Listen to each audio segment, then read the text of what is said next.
All right, good evening, everybody. We appreciate you being here today. Before we get started, I'd like to welcome Remco Bromett to lead us in our invocation.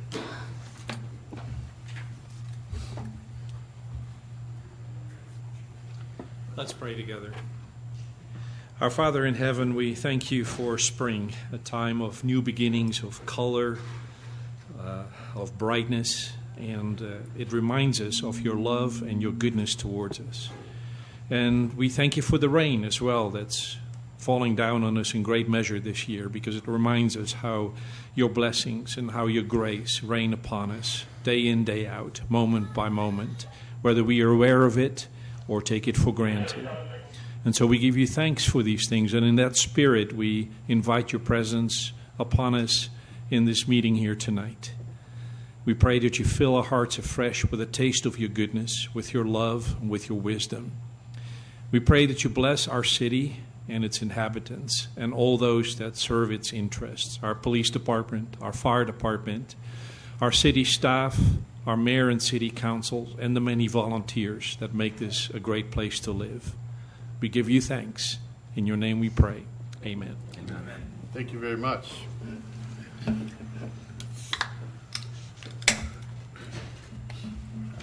Second for Councilmember Hewitt here, and I think Councilmember Thurman's on her way. So I'd like to call the regular meeting of the Milton City Council for Monday, April 13th, 2015 to order. The city clerk, please make our general announcements and call roll. Good evening, Mayor and Council. I'll be happy to call roll for the April 13th, 2015 regular meeting. I would like to remind those in attendance to please silence all cell phones at this time. Those attending the meeting who would like to provide public comment, either during the public hearing or during the call for public comment, you're required to complete a public comment card prior to speaking on an item. There is no public comment for consent agenda items or items under first presentation. Those called to speak will be taken in the order that the speaker cards were received by the city clerk prior to the beginning of tonight's meeting. All speakers will identify themselves by name, address, and organization if applicable. The City Council may allow public comment on either an agenda item or general public comment from a representative of such an organized group or association, provided that such an individual shall file a notarized affidavit that they have the authority to speak on behalf of said organization on a form provided by the city clerk prior to the agenda item being called. Demonstration of any sort within the chamber is prohibited, so please refrain from any applause, cheering, booing, outbursts, or dialogue with any person speaking. Please show the same respect to the person speaking that you will expect to receive yourself. Anyone in violation will be asked to leave. As I call roll this evening, please confirm your attendance. Mayor Joe Lockwood. Here. Councilmember Matt Coons. Here. Councilmember Bill Luss. Here. Councilmember Bert Hewitt. Here. Councilmember Joe Longoria. Here. Councilmember Rick Moran. Here. Councilmember Karen Thurman, I believe, is on her She's on her way. Would everyone please rise for the Pledge of Allegiance?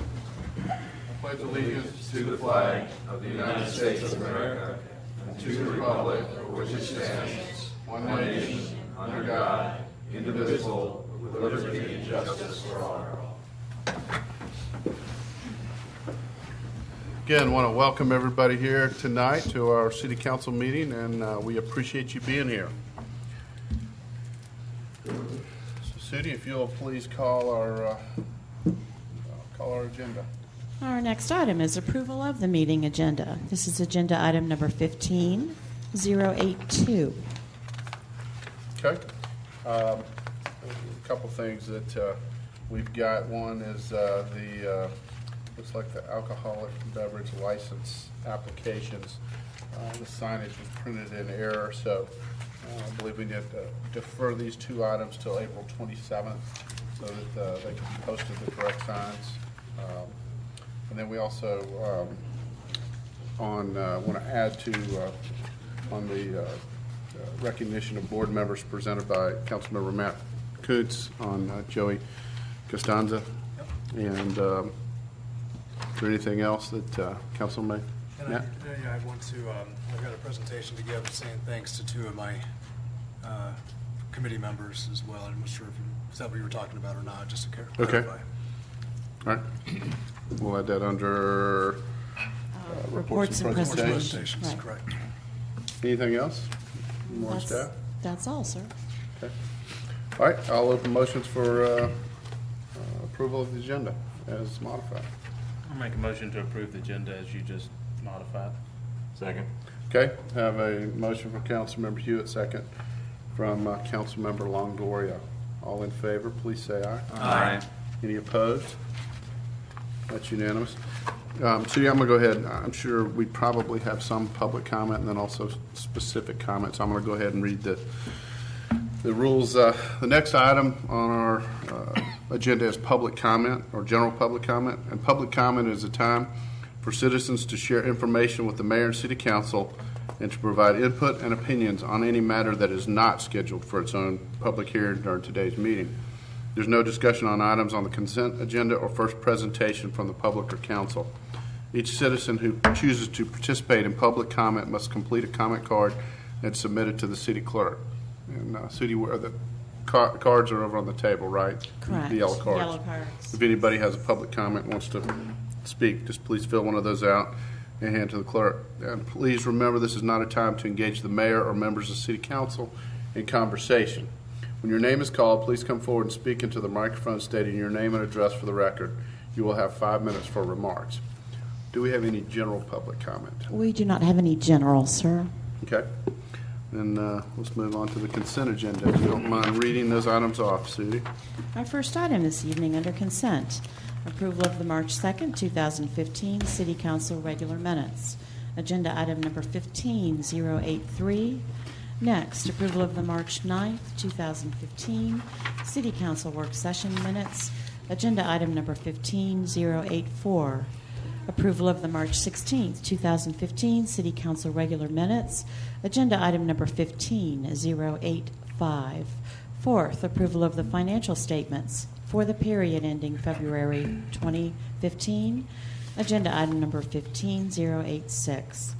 Approval of a professional services agreement between the City of Milton and ACOM Technical Services, Inc. for Little River Dam 30 Geodam breach analysis. Agenda item number 15087. Next, number 6 is approval of a lease agreement between the City of Milton and Georgia Power for the streetlights on Mayfield Road and Charlotte Road. Agenda item number 15088. Our seventh and final consent agenda item this evening is approval of a right-of-way swap on Thorn Tree Run within the Tullamore subdivision. Agenda item number 15089. Mayor, I'll move to approve the consent agenda as prepared by staff. Second. Okay, I have a motion from Councilmember Luss, second from Councilmember Kuntz. All in favor, please say aye. Aye. Any opposed? That's unanimous. Okay, if we can move on to reports and presentations, Sudi. Okay, added under the approval of agenda is recognition of board members, and this is being presented by Councilmember Matt Kuntz. Great. It's a great honor to have so many wonderful citizens within the city of Milton. And, you know, as an organization of who we are, we have staff and elected members, but more importantly, we have a whole body of talented individuals within our community.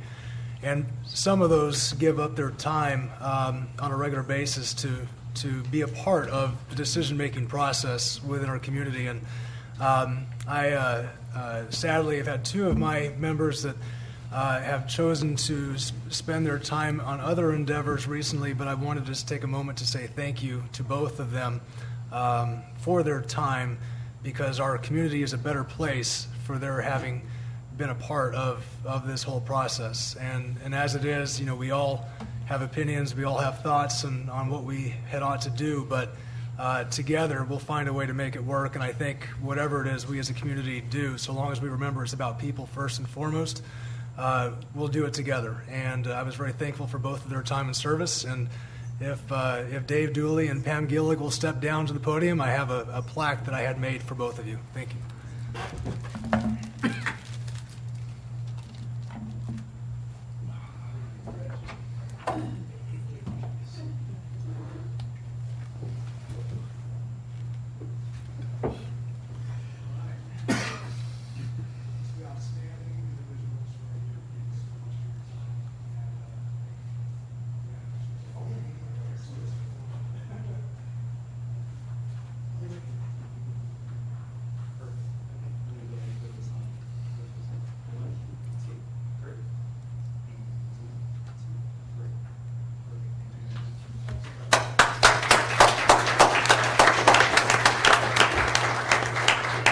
And I just want to add, thank you, Matt, for doing that, and to Dave and Pam, thank you for your time and help. And it always goes without saying, we're very blessed in the city of Milton that we've got so many volunteers and folks that are really care, are willing to put time and effort involved to make their city a better place, and it definitely shows. So thank you both, and as well as everybody else that volunteers.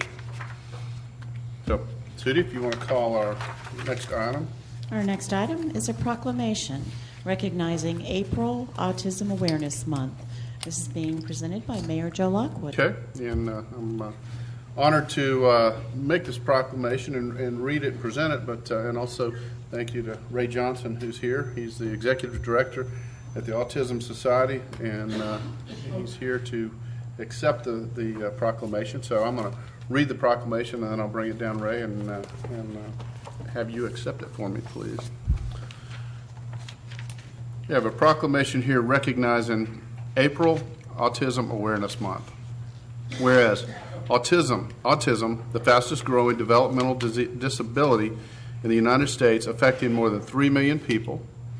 And whereas autism is the result of a neurological disorder that affects the normal functioning of the human brain and can affect anyone, regardless of race, ethnicity, gender, or socioeconomic background.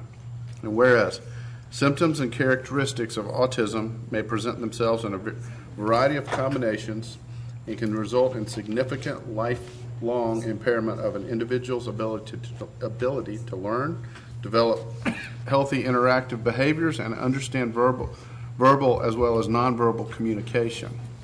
And whereas the efforts to address autism continues, doctors, therapists, and educators can help persons with autism overcome or adjust to its challenges and provide early, accurate diagnosis and the resulting appropriate education, intervention, and therapy that are vital to future growth and development. And whereas ensuring that persons living with autism have access to the lifelong care and services needed to pursue the full measure of personal happiness and achieve their greatest potential. And whereas the City of Milton is honored to take part in this annual observance of Autism Awareness Month in the hope that it will lead to a better understanding of the disorder.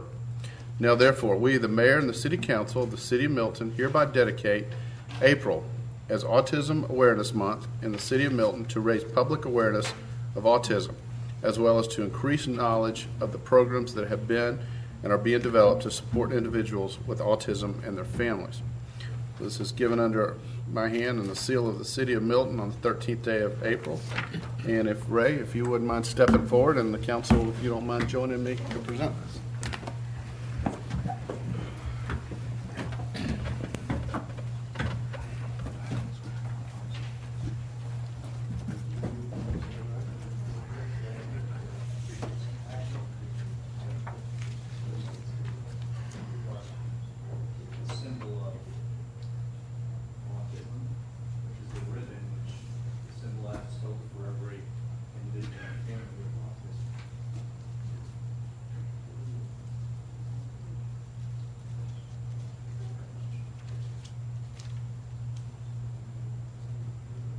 That'd be an honor if you wear that through the month. Sure. And just for those that are not aware of us, April is Autism Awareness Month. It's National Autism Awareness Month in April. And really for us, it's about awareness and acceptance. There's a lot of awareness. We really need to strive towards acceptance. And our mission is to improve the quality of life for everyone touched by autism. It's not just the individuals with autism, children and adults, but it's their families, it's their siblings, it's our community. Our focus is specifically in the community. For those who don't know, 1 in 64 children are diagnosed with autism in the state of Georgia. It's 1 in 68 nationally. So we're a little ahead of the curve, if you will. We're a little more aggressive from the standpoint of the prevalence. So 1 in 64, it's 1 in 39 in boys, which is 5 times more than girls. And we often speak about our children, but our children become adults. And that's the fastest. There's an NBC documentary last night about this. It's literally it's a cliff. They age out of the school system, and there are no supports. And that's what we're striving to build. So from supports on a daily living daily living standpoint to employment support and independent living. But it is the fastest growing. It is by far higher prevalence than any other developmental disability. And it's a broad spectrum. So there are individuals that are incredibly intelligent and those that are struggling on a daily basis. And it impacts all of us. And so I just thank you for your support. I thank you, Mayor and City Council, for your support, and truly appreciate it.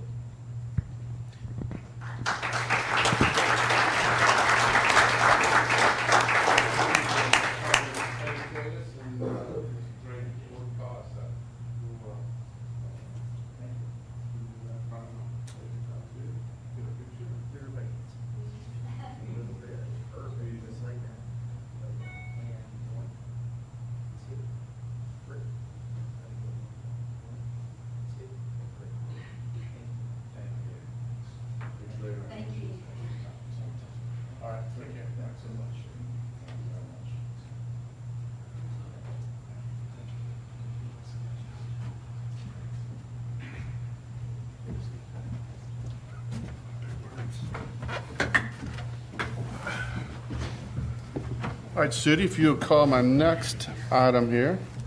Our next item is a proclamation recognizing the 2014 Officer of the Year. This is being presented by Mayor Joe Lockwood.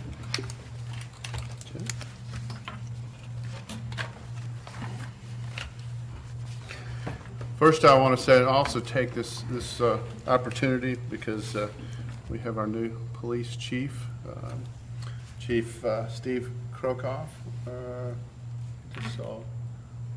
There you are. If you want to just, some of the audience may not know, but we're proud to have our new police chief here. So we want to welcome him. And before I present this proclamation, I never want to miss an opportunity just to say thanks to all of our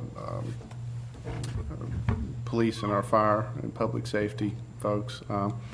As most of you guys probably know but don't think about it, there's the guys that get up every day and purposely go out there to keep us safe and are willing to put their lives on the line for us, the folks that they may not and probably don't know personally. So so I think we just need to make sure that we always thank them and keep that in mind. And so we certainly appreciate everything you guys do for us.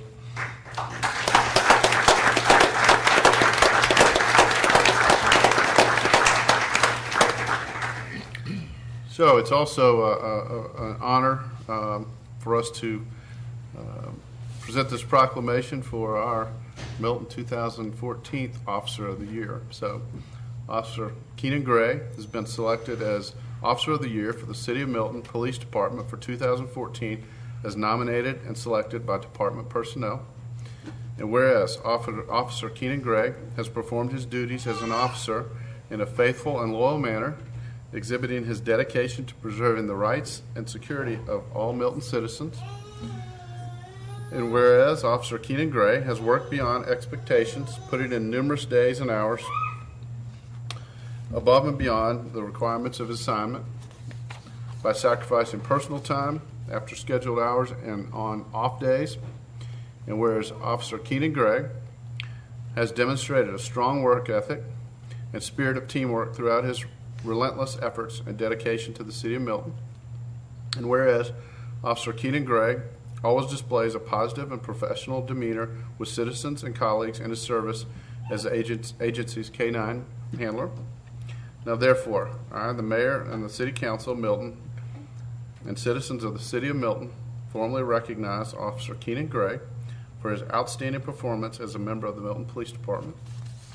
And I further call that the City of Milton hereby recognizes the achievements of Officer Keenan Gray and express pride in the presentation to him the 2014 Officer of the Year Award, given under our hand and the seal of the City of Milton, Georgia, on the 13th day of April 2015. So if Officer Gray would step forward, and the council here with me will present this, and love for your family and your friends that are here tonight to join us up here. Do that.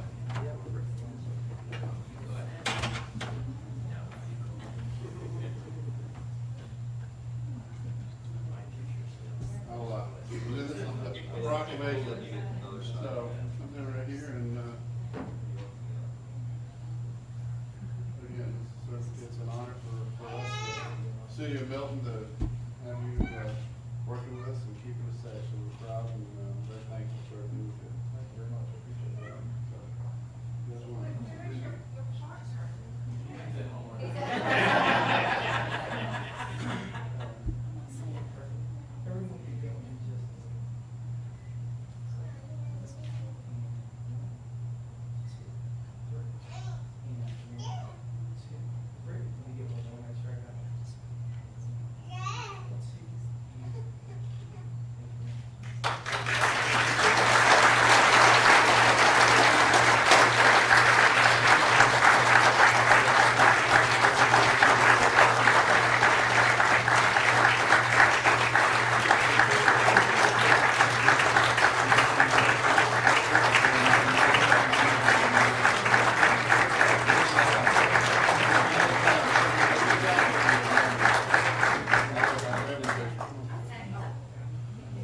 So, you guys want to- Just get over to him. Come on, guys. Please up here. See, this gotta go on the floor here. Yeah, come on, squeeze that.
Thanks.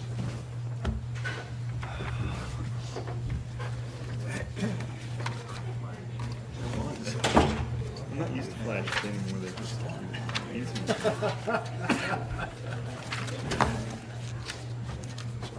Okay.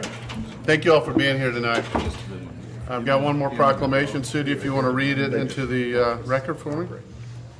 Our next proclamation is recognizing Arbor Day, and this is being presented by Mayor Joe Lockwood. Okay. As we approach National Arbor Day, the City of Milton recognizes that trees represent life and thus improving the quality of living for our community. We are able to enjoy the cooling effect and lush vegetation that trees provide us during the summer months. The artistic painted tapestry displayed in the fall, the interesting and unique form of trees we see in the winter, and the colorful emergence of spring flowering trees we are presently enjoying. We not only celebrate our trees on Arbor Day, we celebrate our future, leaving the legacy of clean air, beauty, and good stewardship for generations to come. And I've got our arborist, Mark Law, who will accept this proclamation. Let me read it first, and then I'll ask you to step up. Interesting story. Early on, when we first became a city, I got a letter from a third grader talking about seeing trees cut down and buildings being built, and wanted to know what the city could do to stop that. And so I invited that child in his class to come to the city and met with our arborist. And it's funny, sometimes you know, when you're trying to teach kids about stuff, you learn stuff too. And I had never really thought about this, but, you know, we all see, but through Mark Law, he was talking to the kids and showing them different plans and different things about trees. But something, you know, we all think about the trees that we see now and preserving trees and the big trees and all that. But also the reality, you got to remember, some of these 200-year-old trees, they may have a lifespan of 225 or whatever, and at some point something's going to happen. But just as important are the little seedlings or the little small trees, that young trees that we plant now, because 200 years from now or something, somebody's going to be sitting underneath that big tree and enjoying it. So it's very important. So it's a proclamation on Arbor Day. Whereas Milton plants trees as a means of preserving and enhancing the natural beauty Milton holds and to enrich our quality of life. And whereas trees are not only vital resources but environmental workers that provide oxygen, purify the water and air, reduce erosion of our soils, supply food and shelter to wildlife, and provide shade and wind barriers that conserve energy. And whereas trees in our city increase property values, buffer traffic noises, enhance the economic vitality of our business areas, and create beautiful landscapes in our parks and right-of-ways to make our community even more livable. And whereas we gratefully acknowledge the vision of leaders who give us the gift of the trees that we enjoy today. And whereas programs like Tree City USA and Arbor Day are opportunities for us to plant and maintain trees for the future. And we urge all of our citizens to plant trees, celebrate Arbor Day, and support efforts to protect our trees and urban forests. Now therefore, we, the Mayor and the City Council of the City of Milton, hereby recognize and proclaim April 25th, 2015 as Arbor Day, and urge all citizens to support efforts to protect our trees and our environment and make Milton an even greater place to live, work, and raise a family. And furthermore, we urge all citizens to plant trees to gladden the heart and promote the well-being of this and future generations. This is given under my hand and seal of the City of Milton, Georgia, on the 13th day of April 2015. And Mr. Law, if you would please step forward and accept this proclamation, and if the council would like to join.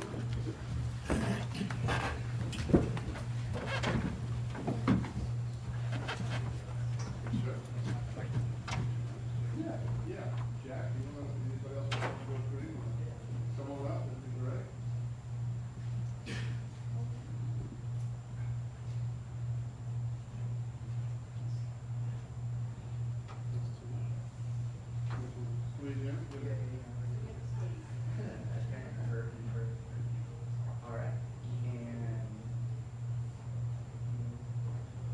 And everybody look at me. And 1, 2, hurt. And 1, 2,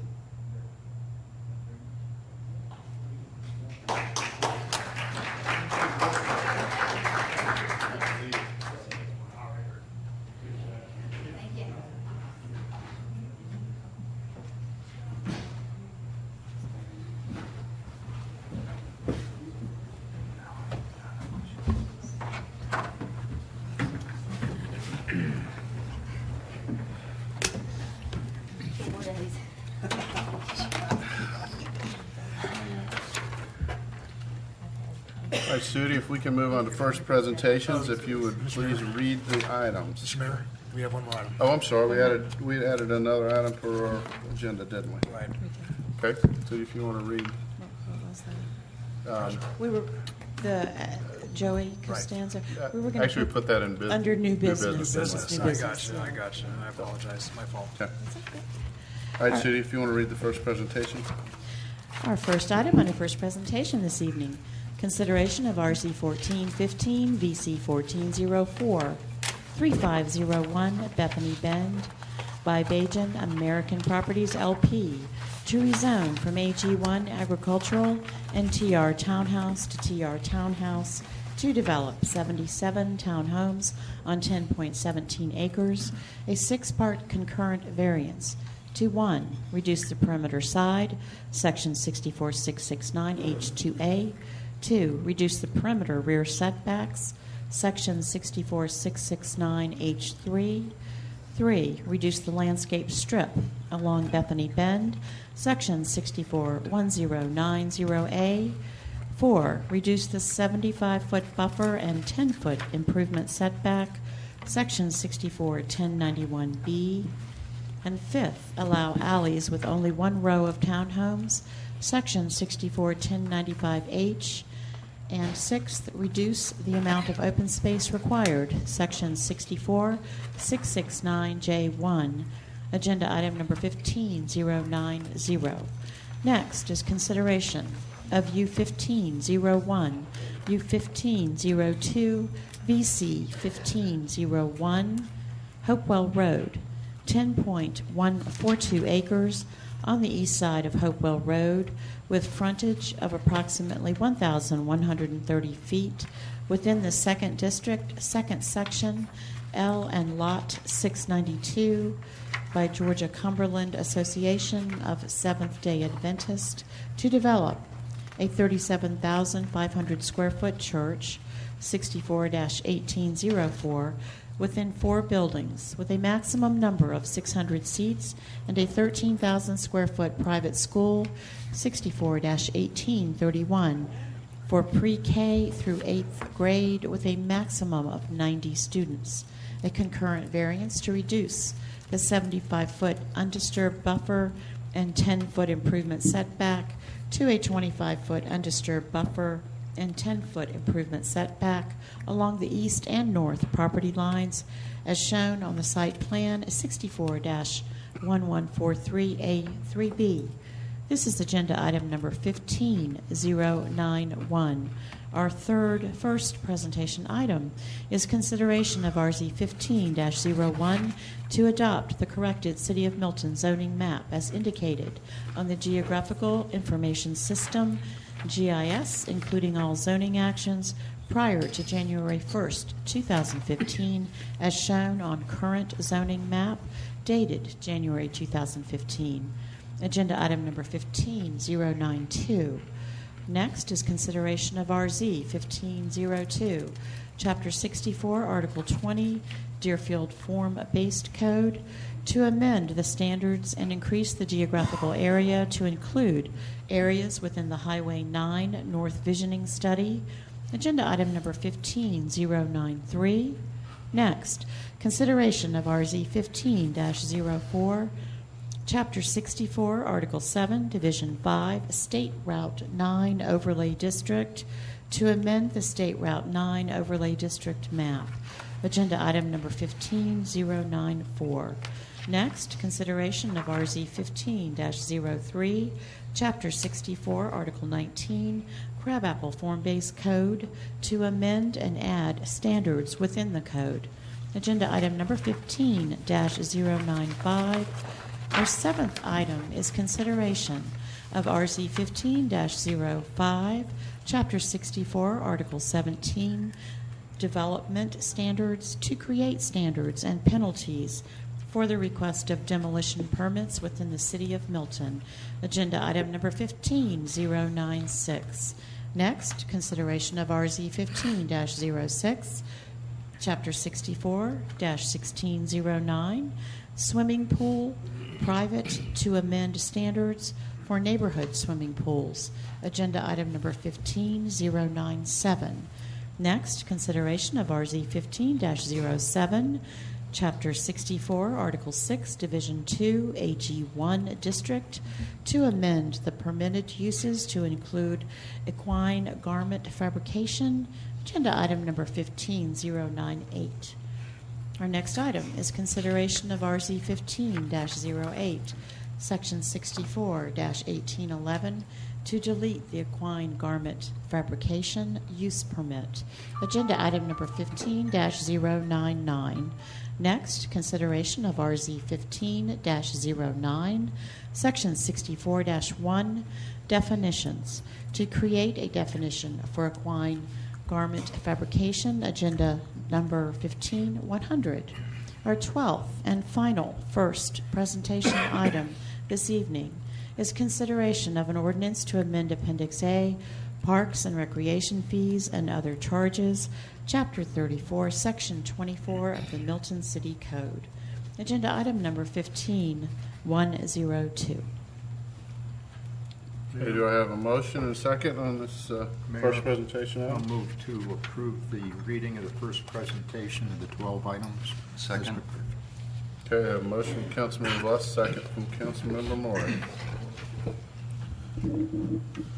Okay, we'll move on to our public hearing. If the city clerk will please sound the first item. Oh, sorry. Did I thought we did. Got a motion, second. All in favor, please say aye. Aye. Any opposed? That's unanimous. The first presentation items. Okay, we'll move on to our public hearing. City, if you'll please sound that item. This item is consideration of a resolution of the City of Milton, Georgia, enacting a moratorium for 120 days to bar the acceptance of applications for land disturbance permits for residential development on property in the R1, R2, R2A, R3, R3A, R4, R4A, T2, and AG1 zoning districts. This is agenda item number 15-103. Mr. Ken Gerard.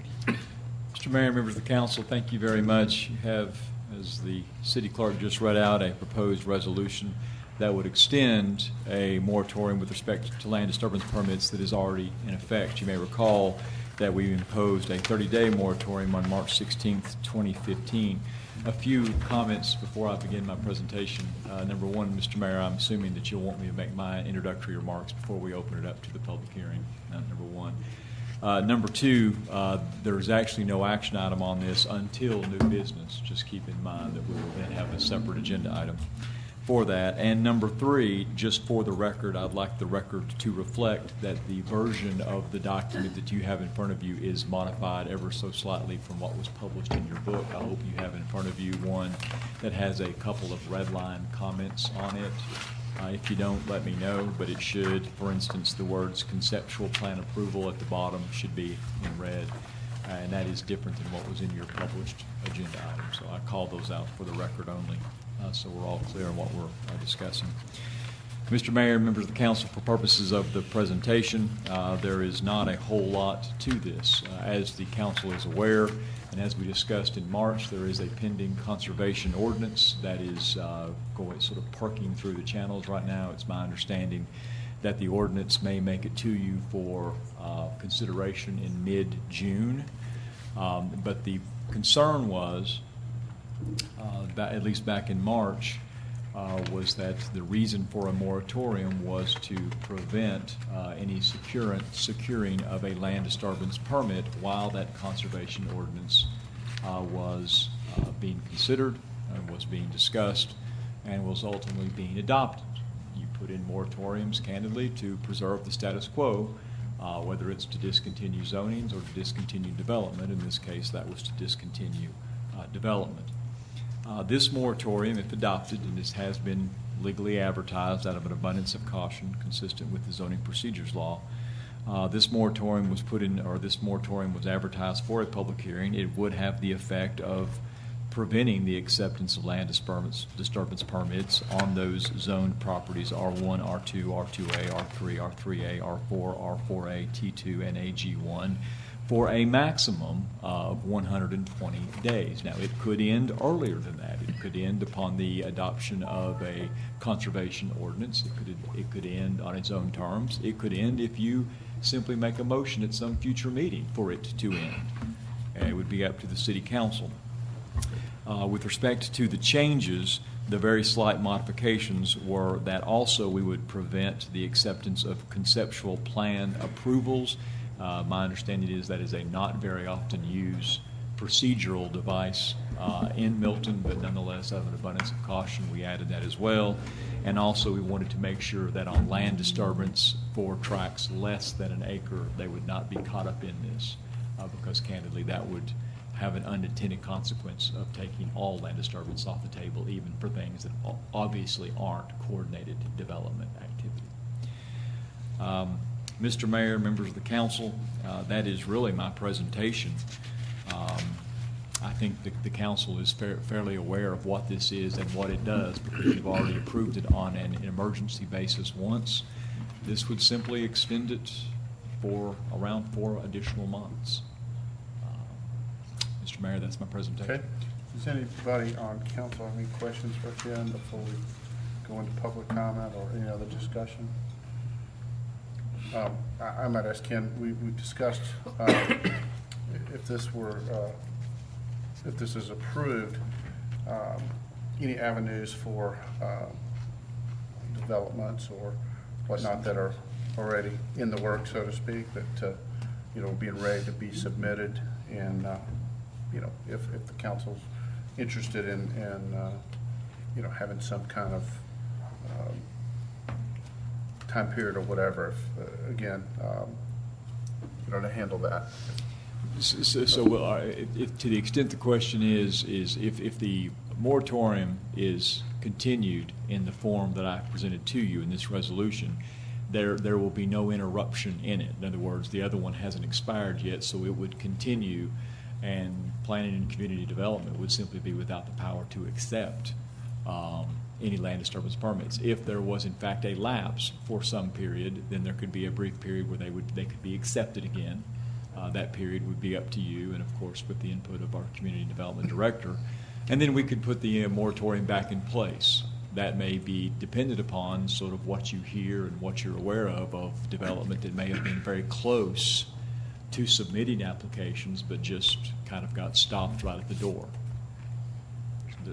There's no right or wrong answer necessarily. It's just whatever the policy vision is of the council on that. And I just want to bring that up because, you know, I think the intent of the moratorium was, while we're working on the ordinance, that people wouldn't just arbitrarily submit plans and for land disturbance permits to get in before the new ordinance, so to speak. But that's right. What we're addressing, we've heard from some folks that maybe are 80–90% there and have spent lots of money on engineers and getting ready to go. and again, you know, and you can speak to the legality of that if we can, you know, continue that or not. But that was the reason I'm bringing that up.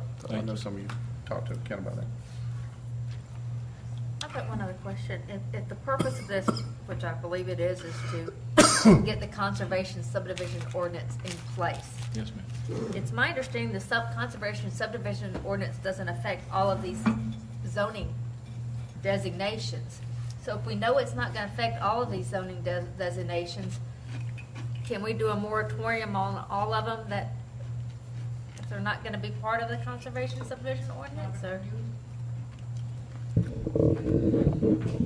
I guess when we made the list, it was out of being precautious about the potential. There are some areas of the city that have potential for sewer that one could possibly do a conservation subdivision that may not include every single one of these zoning districts, but it could. I think we were just looking at a possibility. I mean, it's a pretty slight possibility, but I mean, my fear is we've just got this thing so broad that is it going to be legally binding as broad as it is if the whole purpose is for the conservation to get the conservation subdivisions ordinance in place? Right, and I can.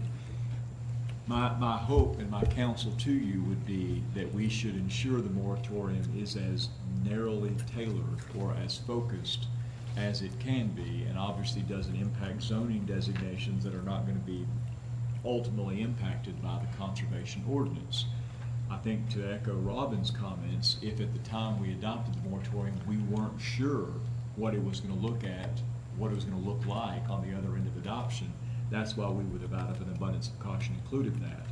It may be that as the ordinance if, again, I'm getting ahead of you, if the council adopts something like this evening, and if, as the conservation ordinance gets more and more focused, and we know some of these zoning designations won't be captured, you at any meeting can simply take action and say, the moratorium as to that zoning designation is now lifted.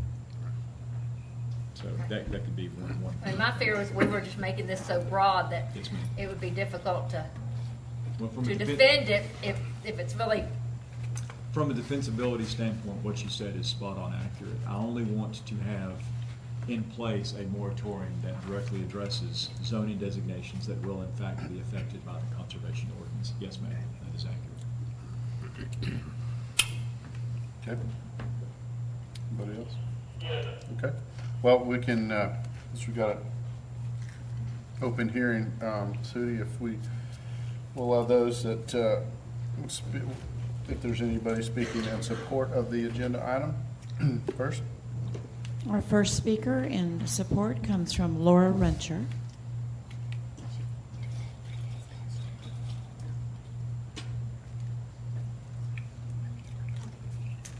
My name is Laura Rencher. I live at 1060 Birmingham Road. Mayor and Council, I'm a citizen of Milton.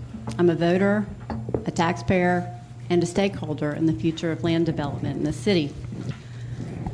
Over the past year, I've watched and listened as the city has talked about conservation initiatives, the conservation toolbox, the conservation consultant, the conservation plan, the conservation expert, the conservation subdivision consultant, the conservation subdivision ordinance, and the transfer of developmental rights program. I've also listened repeatedly to claims and proclamations that the city, the mayor, and the council are committed to conservation. However, despite all this talk and the initiatives and the plans, over 400 acres of land were developed last year for residential housing, and over 175 acres were developed in the first quarter of this year alone. And no land was preserved last year, and hasn't been. There appears to continue to be no operationalization of a plan. Indeed, I discovered last week through an OOR, the city does not even keep up-to-date records of the land left undeveloped. At the present time, we have a moratorium for the first time in almost 18 months that actually does something to slow the development down in the city. Ahead of us, we have a debate about a conservation subdivision ordinance that could actually preserve land. And the mayor and the council have an opportunity to actually make a decision that will begin to rebalance the lopsided power of developers over the 35,000 citizens that live in the community. After all these months, I implore each of you to take a courageous stand and stand up for our community and the most important stakeholders in this event, in this debate, and that is our 35,000 residents. Thank you. Thank you. Okay. Our next comment comes from Jack Linden, who is going to be representing the MGG board. I do have a notarized affidavit for this representation. Good evening. I'm Jack Linden at 14810 East Bluff Road in Milton, and as Sudi said, I'm speaking tonight on behalf of the MG board of the Milton Groves Green Committee.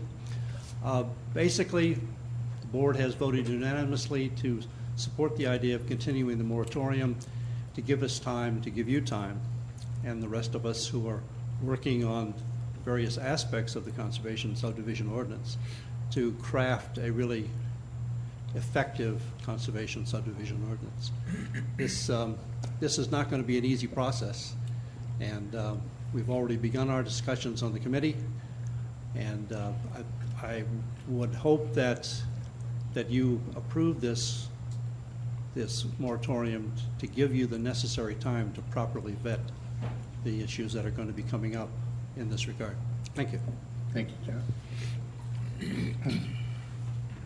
Our next comment comes from Ms. Joan Borzilleri, who is representing Preserve Rural Milton, and I am in possession of a notarized affidavit for this representation. Good evening, Mayor and City Council. My name is Joan Borzilleri. I live at 540 Kings County Court in Milton. I'm here tonight to represent Preserve Rural Milton as the designated board member to bring forward Preserve Rural Milton's opinion on an extension of the current land disturbance moratorium for the city. We applaud the City Council for taking the initiative to determine that a moratorium is in the best interest of the City of Milton for the next several months. Protecting the rural quality of life that we have in Milton is of the utmost importance to Preserve Rural Milton, and we believe also the majority of residents feel the same way. The city, by charter, has the right to regulate development within the city limits. By extending this moratorium, City Council and staff can commit immediate time and energies to implementing the conservation plan that was presented in the fall of 2014. Plans such as this, developed by expert consultants, need not sit idly on the shelf and not be carried out. Part of this conservation plan involved a mechanism for conserving land through the development of conservation subdivisions. City staff has been working on a conservation subdivision ordinance for over a year, and it is now coming forward for serious consideration by the Planning Commission, Council, and community. This additional 120 days will give the ordinance process the time it needs to be formalized and may change the way in which residential development occurs. Additionally, AG1 zoning was intended in the Milton Code of Ordinances to encompass lands devoted to a wide range of uses, not just to the development of subdivisions. Preserving the agricultural use of the land is imperative to the rural viewsheds, scenic beauty, and quality of life issues that residents have come to Milton to enjoy. There is nothing wrong with slowing the development process down to take the necessary time to put these conservation measures in place before the land disappears. Mayor and City Council, while the developers in Milton are certainly stakeholders of the city, very few are actually residents and tax-paying citizens. Therefore, we respectfully request that even though they may have a right to argue their opinion on how Milton should be developed, the ultimate decision is ours, the citizens of Milton. We support the resolution to enact an extension of moratorium on land disturbances for residential districts. Thank you. Thank you. That's all the public comment we have here with us. I do have several. Excuse me one second, Sue. Do we have somebody else that wanted to speak in support of this? Okay, all right. Now, we do have, we've got several emails from folks that would like their comments read into the record. If it's okay with the council, they're all of the same general template, and I think at least you've got at least 30, 20, some letters, 20 some letters. So if it's okay with the council, I'm going to suggest, and ran this by the city attorney, if we just, if you basically read the gist of the body of the letter, and then you can read out the names and addresses of those folks rather than just repeating the same letter 20 or 30 times. Is that okay with the council? Yep. Okay. Okay. The public comment I'm about to read is an example of several of the ones that I received via email today, over 20. And all of these are in support of extending the 120-day moratorium. Brad and Jennifer Bailey of 2852 Sterling Ridge Court, Milton, Georgia. I'm in complete support of the extension of the moratorium on building in the city. Yes, a moratorium is an extreme measure, but it is legal. We, as citizens of the community, are stakeholders in this discussion. We far outnumber the few developers who are fighting this moratorium, most of which do not even live in Milton. Our quality of life and property values are impacted by the loss of green space and rush to develop in the city. We have the right to ask our city to create a balance between development and community desire for rural character. This moratorium is a critical step to starting to rebalance city policies that favor developer interests over the community's rights. And I will now read into the record the names of those people that email that are in support. The Lemoyne family, 895 Onog Court. Chloe Lewis, 2835 Mountain Road, Milton, Georgia. Michelle and Joseph Casey, 316 Taylor Glen Drive, Milton, Georgia. Karen Bates, 115 Old Cedar Lane, Milton, Georgia. Kristen Search, 415 Mackenzie Trail, Milton, Georgia. Karen P. Kirby from Pleasant Hill Farm, Milton, Georgia. Ann and Mike McDonald, 820 Colonial Lane, Milton, Georgia. Brian and Rebecca Geisel, 2025 Drummond Pond Road, Milton, Georgia. Kelly Skinner, 500 Champions Hills Drive, Milton, Georgia. Travis Gummels, 445 South Burgess Trail, Milton, Georgia. Catherine and Sean Collins, 13275 Bethany Road, Milton, Georgia. Lori Moore, 450 Doris Road, Milton, Georgia. Joe Lample, 2330 Saddle Springs Drive. Gail D. Gill, 575 Hopewell Downs Drive, Milton, Georgia.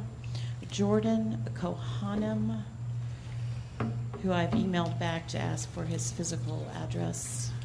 Shelley Garland, 980 Birmingham Highway, Milton, Georgia.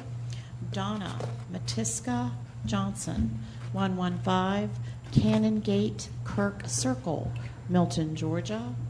Tamara DeGeorgis, 1425 Birmingham Road, Milton, Georgia.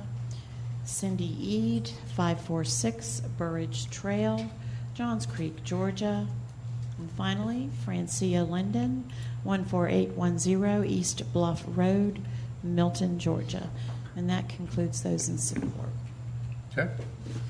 Mr. Mayor, those will be in the official record of this evening's meeting, available for council review, the specifics. Okay, thank you. All right, Sue, then if we have any of those that are would like to speak in opposition. Our first speaker this evening is Corliss Hicks.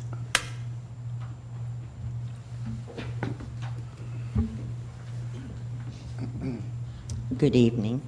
I want to start off by saying that I have nothing against horses. I've been up here my entire life since I was 5 years old.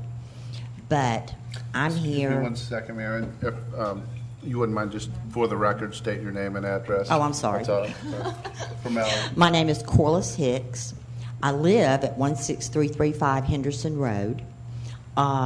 My family's own the property where Sable Point is, where all the houses on Henderson Road are. But a bigger issue is my mother passed 3 years ago. Her estate is at 16320 Freemanville Road.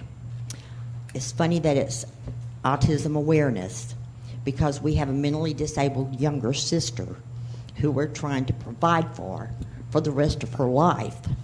And when my mom and dad worked for that property and bought it and paid property tax on it all of these years, it was to provide for their family.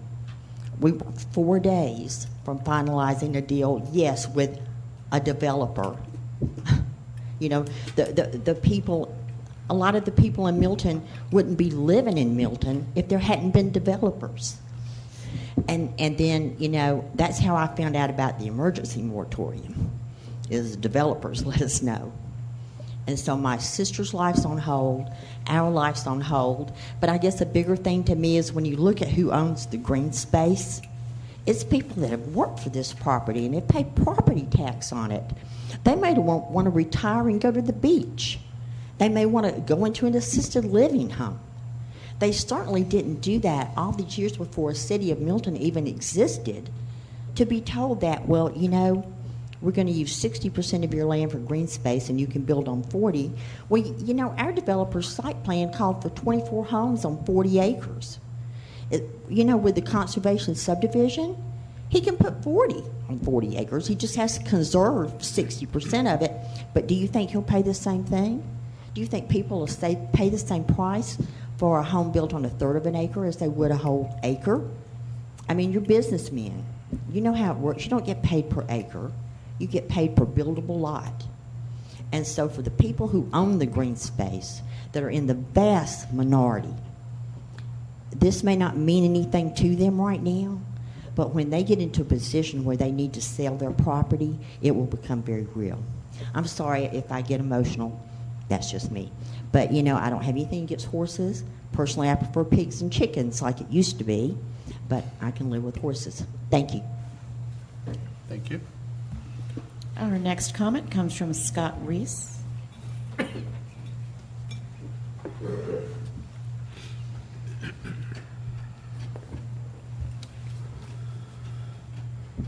Mr. Mayor, members of council, I'm Scott Reese, doing business at 13685 Highway 9, Milton, Georgia. Here tonight as a business owner in the city of Milton and as a property owner. I kind of feel like you guys, and I'm sure it was complete oversight, handled a job that maybe a small hammer, and we took a wrecking ball to it. So I called Carter Lucas to get a definition of a land disturbance permit. In the city of Milton, a land disturbance permit is any disturbance of 5,000 square feet or greater. So, in my business, every remodeling plan, every new construction of a single-family residence, every minor subdivision plan, everything that we do in the city of Milton is on hold for 30 days, dead right now. We're now looking at another 120 days. I've got 6 employees that I guess, well, you know, I made it through from 09 to 2012. My reserves are gone, so we will basically be put out of business by a moratorium if we do not change the language. I've attended every conservation subdivision meeting that the city has had. I feel like I know Serenby as well as the guy that originally developed it. And it is a great plan for 2,000 acres. The conservation plan, I have no earthly idea how it can work on less than 50 acres. I think it really needs to be 100 acres or more. I would ask that you modify the moratorium, if you go forward with it, to be 50-acre tracts or larger. At the very least, make it for a major subdivision, the LDP, not minors, not individual lots. So please modify it. I haven't heard any response as far as the legality of stopping someone from developing on 1 acre. Has that been addressed? I find it hard to believe that we've operated all this time with a minimum lot size of 1 acre, and now it's can be made illegal basically to go forward. So I'm not against a conservation subdivision. I think it fits in the scope, in the toolbox, as was earlier said. It was described to us earlier as an option, but I don't know that if it's an optional, why a moratorium would come in. That seems to me like that would not be an option. That would be a mandatory process. Finally, I just think you do need to look at it was kind of amazing when I heard the comment cards, how many people or the addresses that were in 1 acre lot subdivisions. So anyway, that's all I've got to say. Please think through. Semantics are very important. If we do go forward with a moratorium, that we can handle, which I think what we're looking for is major subdivisions, not minors or individual lots or anything along that line, that we could modify the language if we're going forward with a moratorium. Thank you for your time. Thank you. All right, Sudi, do you have any more comments? And our final comment comes from Mr. Walter Recook.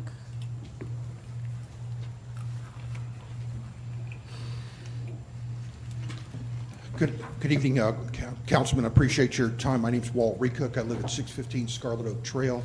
I too like a conservation subdivision, but I'm not sure why there's an emergency. This should not be a code section in the subdivision ordinance. This should be a code section in the zoning ordinance. This should be considered no different than a CUP or an SUP or any other kind of zoning classification. This is an option or a tool that someone can have to look at building a conservation subdivision. This should not be something that's part of the subdivision ordinance. Also, the way it's been written, it's a may also, so it can't be necessarily a mandatory requirement, which then again, I don't understand. If it's not a mandatory, then why is there an emergency? This is not something that has to occur. This is something that may occur. So if we're having it as a may occur, then why is it an emergency? In my 35 years living in the North Fulton area, I have only known of one emergency. That was a sewer moratorium where we had no sewer capacity with Fulton County, that they put a moratorium for any development. To make this an emergency, I am baffled. and why something else couldn't have been worked out with the staff to say, how can we keep things still moving that this would not affect? And if you went to any of these conservation meetings, you heard about using a sewer system that would have to get approved by the state. Well, to get that state approval, you have to have 10,000 gallons of sewage. Well, tell me how many gallons does a house create? It's somewhere between 300 to 500 gallons. That means you're going to have some development that's going to be 20 to 30 homes to make that level. So again, why are you restricting everyone from building? And just does not make sense. And again, the restriction of 5,000 square feet for anybody doing any work just does not seem to make sense. But again, there's a lot of other problems with the ordinance. I'm going to work up a white paper to get to you all. I have built a conservation subdivision. I've got a national award for building that conservation subdivision. And in that one, we only saved 30% of the property. That one also got an award from the Gwinnett County for the best historic preservation project. We got recognized by being a wildlife refuge by the National Wildlife Federation, where I worked with a naturalist to lay out the project. Also got recognized by the Audubon Society as a bird sanctuary. Things can work, but not at 60%, and not at these small lot sizes as well. For you to go down to 60% does not make sense. You talk to any lender and say, okay, we have an acre of land, we're going to make it 18,000 square foot lots. Can you appraise that at 200,000? Because that's what a going lot is typically at in the Milton area. And they're going to have a hard time justifying that price. So again, I say there's a lot of issues that you've got to get more in touch with some of the lenders, more the developers, and really work through some of the issues. I'd love to offer a trip out to Rivermore Park in Swanee to show you a conservation subdivision I built. It is on sewer. It is not on septic. And but still it won both local and national awards for being a very unique development. Love to build one in Milton. Love to build one. But we just need to have the right codes and right progresses or proposals to get it built. Thank you. Thank you. And respectfully, Mayor, we have used 10 minutes on the opposition. We do have one public comment speaker left in opposition. Okay. If it's okay with the council, I'll be glad to have a couple more minutes. And then, again, anybody in support could, we'll add equal time to that. That's all right, council. Yeah. Okay. Thank you, Mr. Mayor, members of the City Council. Thank you for hearing us tonight. I want to first of all commend staff. I think conservation subdivisions are a wonderful idea. Mr. Carson, can you state your address? Oh, yes, I'm sorry. Howard Carson, 3082 East Chatillon Avenue, Atlanta, 30305. Long time property owner here in the city of Milton, and obviously North Fulton County before that. The conservation subdivision is a wonderful idea, as Mr. Reese says, but Mr. Reese only got it 90% correct. Conservation subdivisions work in unique circumstances. They do not work in every circumstance. They work well in very large subdivisions where you have a mass of rate-paying sewer users that can afford a large company to come maintain the sewage system and all of the people to incentivize a large company to come maintain these sewage systems. With a 25-lot subdivision, you can find Bubba's septic tank service to come maintain that sewage system. But you remember that old political ad of who's going to answer the phone at 4 a.m.? When in a 25-lot subdivision, somebody has a problem and you've got 25 people who can't flush their toilet and can't find the maintenance company because they've gone on spring break, who are they going to call? You. They're going to look at every one of you and say, you forced us into this community septic system. You solve our problem. That bond that they put up with the EPD, I mean, I'll ask your counsel, does the name Jerry Wycliffe mean anything to you? The experience, these sewer plant operators pop up like whack-a-moles. They come up with this new cool system to handle this sewage. They build a couple of them, they go bankrupt, and then you've got nobody left to maintain these systems. I think staff had it right when they made this an option, not a mandate. It is right for the Wolf property up in the north part of the city. Great place to do that. Some environmentally sensitive areas, great place to do that. But to impose this mandate on every piece of land, if there's something near Crabapple where you can do some smaller lots in this walkable environment, that's a great idea. But on a piece of land that is totally surrounded by other 1 acre lots, it's going to look kind of weird where you've got all these nicely manicured. I mean, the reason most people have come to Milton is to live with space between houses, with places that their kids can roam around and not hear their neighbors start their car every morning. But to have all of these, a development where you've got all these clustered little houses surrounded by 1 acre lots, is that the look the city of Milton wants? Yeah, there are places for it. Clearly are places for it, and you're to be commended for making the effort. But it doesn't fit every piece of land. Last, I'll make this short. With respect to me, I just bought 80 acres that runs between Thompson Road and Hamby Road from a close friend of Councilman Loss.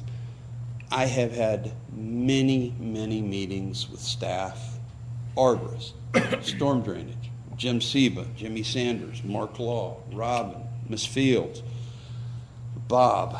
We have had multiple discussions with Sarah and Carter about traffic issues. We have met our pre-application requirement. I am fully invested in this project. I'm as pregnant as a guy can be. I own the land. I spent nearly $100,000 in due diligence based in part on reliance on staff comments. I've done things the right way. I reached out to staff early on. What are my drainage issues? What are my traffic issues? Do we need a left turn lane? Do we not? If I had just submitted an incomplete application, I wouldn't have been affected by this moratorium.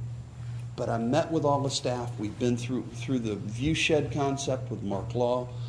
We've done a lot of work. And to be affected by a moratorium when I've relied on everything your staff has told me to do is just simply unfair. I can submit my plans tomorrow morning the minute your door opens. I am that ready to submit, and I'm not submitting a 2-sheet piece of paper. I'm submitting you 45 sheets of a set of plans. I'm that ready. And to stop me at this point is just unnecessary, particularly on something that should be optional, not mandatory. The sewer moratorium that we were faced with back in the old North Fulton County days, they did the right thing. When you could prove to them that you had gone to substantive effort to meet with staff and had spent substantive amounts of money towards developing plans based on the availability of that sewer, they let you through the gate because they knew how vulnerable you were because of how much money you've spent and how much time you spent on something. That's the right way to do it. I wish I had submitted an incomplete set of plans so that I wouldn't have been affected by this moratorium, but that's not me. I reach out to staff, I talk with them a lot before I submit a set of plans so that the submittal process is easy. Don't penalize us now for that when we've done the right thing. Thank you, Kathy, for your effort. You're doing the Lord's work. It's a great plan, but keep it optional. It's the way it should be. Mayor and City Council, thank you for your time. Okay, do we have any more public comment or additional? Yes, ma'am. You're welcome to if you'd like to speak, and then fill out a card afterwards. Hi, I'm Tamara DeJurgis. I live at 1425 Birmingham Road. I'm speaking for this conservation moratorium. I guess like the developers are saying they've put their life savings into it. Well, so have I. And so have a lot of other people. I am a landowner. I'm not in one of these 1 acre lots. My husband and I spent about 8 years looking for property. We looked all over Georgia. I mean, we spent every single weekend almost for 8 years. And with luck, a foreclosure sale came up. And it met the requirements that we wanted: horse property as well as a good school district. And and we've invested our life savings as well into this property, fixing it up. And we were excited that we were moving to a community that was supposed to be a rural community. A nice mixture of subdivisions, horse property, and gorgeous views. And in the last 4 years, I have watched trees torn down, subdivisions torn down, old houses be torn down, and I watch outside my door, and there's a mile of traffic on both directions. All I hear is traffic now, and I see that the schools are getting fuller, the traffic is getting heavier, there are accidents all the time. It's just, I would like to see more planning go into this. I'd like to see green space. I'd like to be able to preserve the rural character of the city, because the city that we moved into was a fabulous city that had a really nice community feel. And frankly, everybody knew each other, it seemed like. And I know a lot of people like to move here, but I think we need to approach this with caution, because we have, as you all know, there's a lot of infrastructure expense that comes in with every single subdivision that's built. And as a resident and a taxpayer now, I don't want to be paying for something that is just going to be an annuity, that essentially we're going to have to continue paying for it without any real return, like having green space. Thank you. Thank you. And if you don't mind just filling out the yellow card that you're, before you leave here, so it's on the record. Okay, is that's all our public comment, Cindy? Yes, sir, that's it. I'll close the public hearing and open up for any council discussion or questions for our city attorney or staff. Okay, good question. Bert? Kathy, I guess this is probably for you and or Robin. It was brought to our attention by Mr. Reese about the land disturbance permit definition, the 5,000 square feet. And then he mentioned we call it a major subdivision. Do we have a definition for what a major subdivision is in our? It's more than, it's 5 acres, 4 house lots, 5 acres. Okay. That's a major as opposed to a minor, which is less than that. Okay, thank you. Okay. All right, Councilmember Longoria, I think you had I was going to ask the exact same question. How did we come up with the 1 acre, I guess, bottom mark in terms of, what land this was going to apply to in terms of the moratorium? But yeah, Councilmember Longoria, that's actually new. That was added since it was published as a means of addressing one of the gentleman's comments. That was actually a request by staff, because he's correct. The 30-day moratorium did not even allow that. Right. So what's in front of you now is that less than 1 acre language. I think that was Mr. Lucas's direct response to me after having a discussion with the gentleman that spoke earlier. But obviously it doesn't address at all the notion of major versus minor subdivision. Okay. Okay, I guess I'm a little confused, because a lot of these subdivisions that are under construction now are all 1 acre or slightly greater than 1 acre lots. So none of those could continue to develop, could get a land disturbance permit for any of those lots, because they're all have to be 1 acre in order to be on septic. Well, so typically a normal size house on 1 acre does not disturb typically more than 5,000 square feet. But there has been a couple of situations that have come up where there's been more than 5,000 up to 1 acre, and that's why that provision is in there.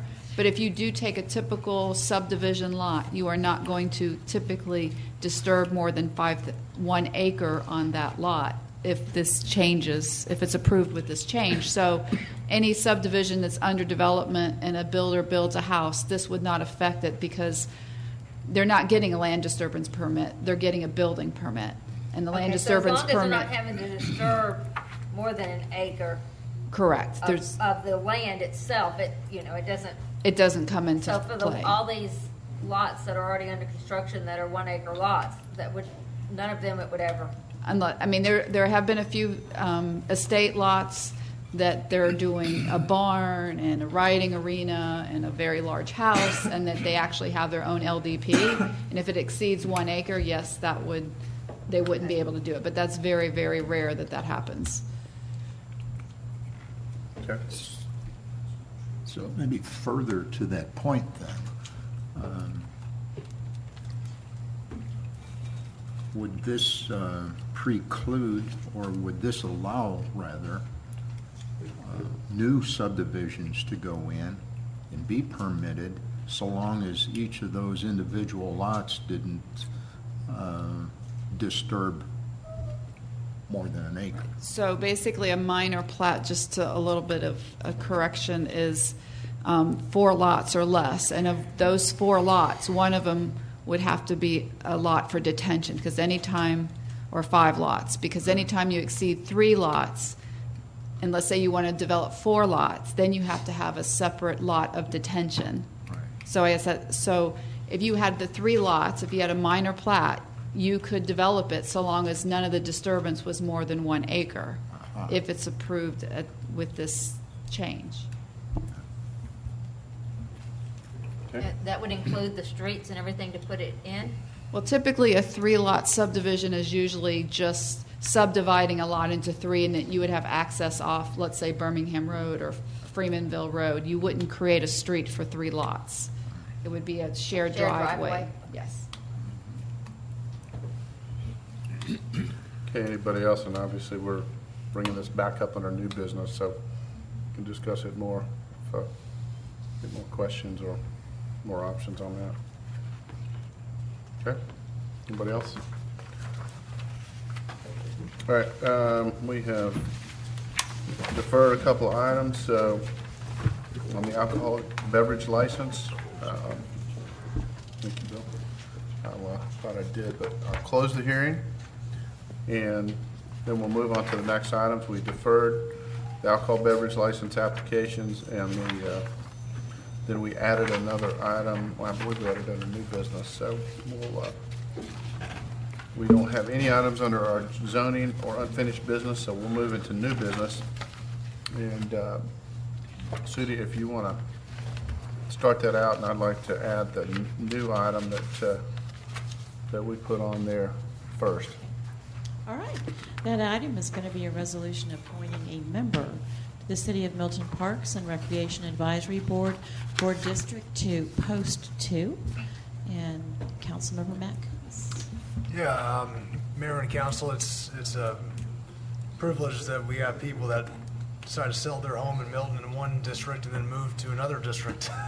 So, and as it so worked out, Rick Morg's appointee, Joey Costanzo, is moving out of his district and moving into mine.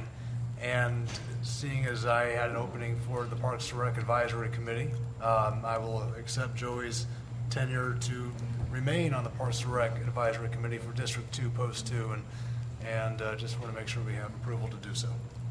Okay. I'll open up for a motion. Mr. Mayor, I make a motion that we accept and approve Mr. Coons, Councilman Coons' nomination of Joey Costanza for the Parks and Recs Advisory Board position. Second the motion. Okay, I've got a motion for approval from Councilmember Morrig and a second from Councilmember Lusk. Any discussion? I'll wait till Councilmember Hewitt gets back before we vote. All in favor, please say aye. Aye. Any opposed? That's unanimous. Okay, Sudie, if you'll read the next item. Our next item is consideration of a resolution of the City of Milton, Georgia, waiving City of Milton building permit fees for Friends of the Milton Library for the purpose of building a storage facility to house books for book sales benefiting the Milton Public Library. This is agenda item number 15074. It was administratively deferred at March 16th, 2015 regular City Council meeting. Mr. Ken Gerard.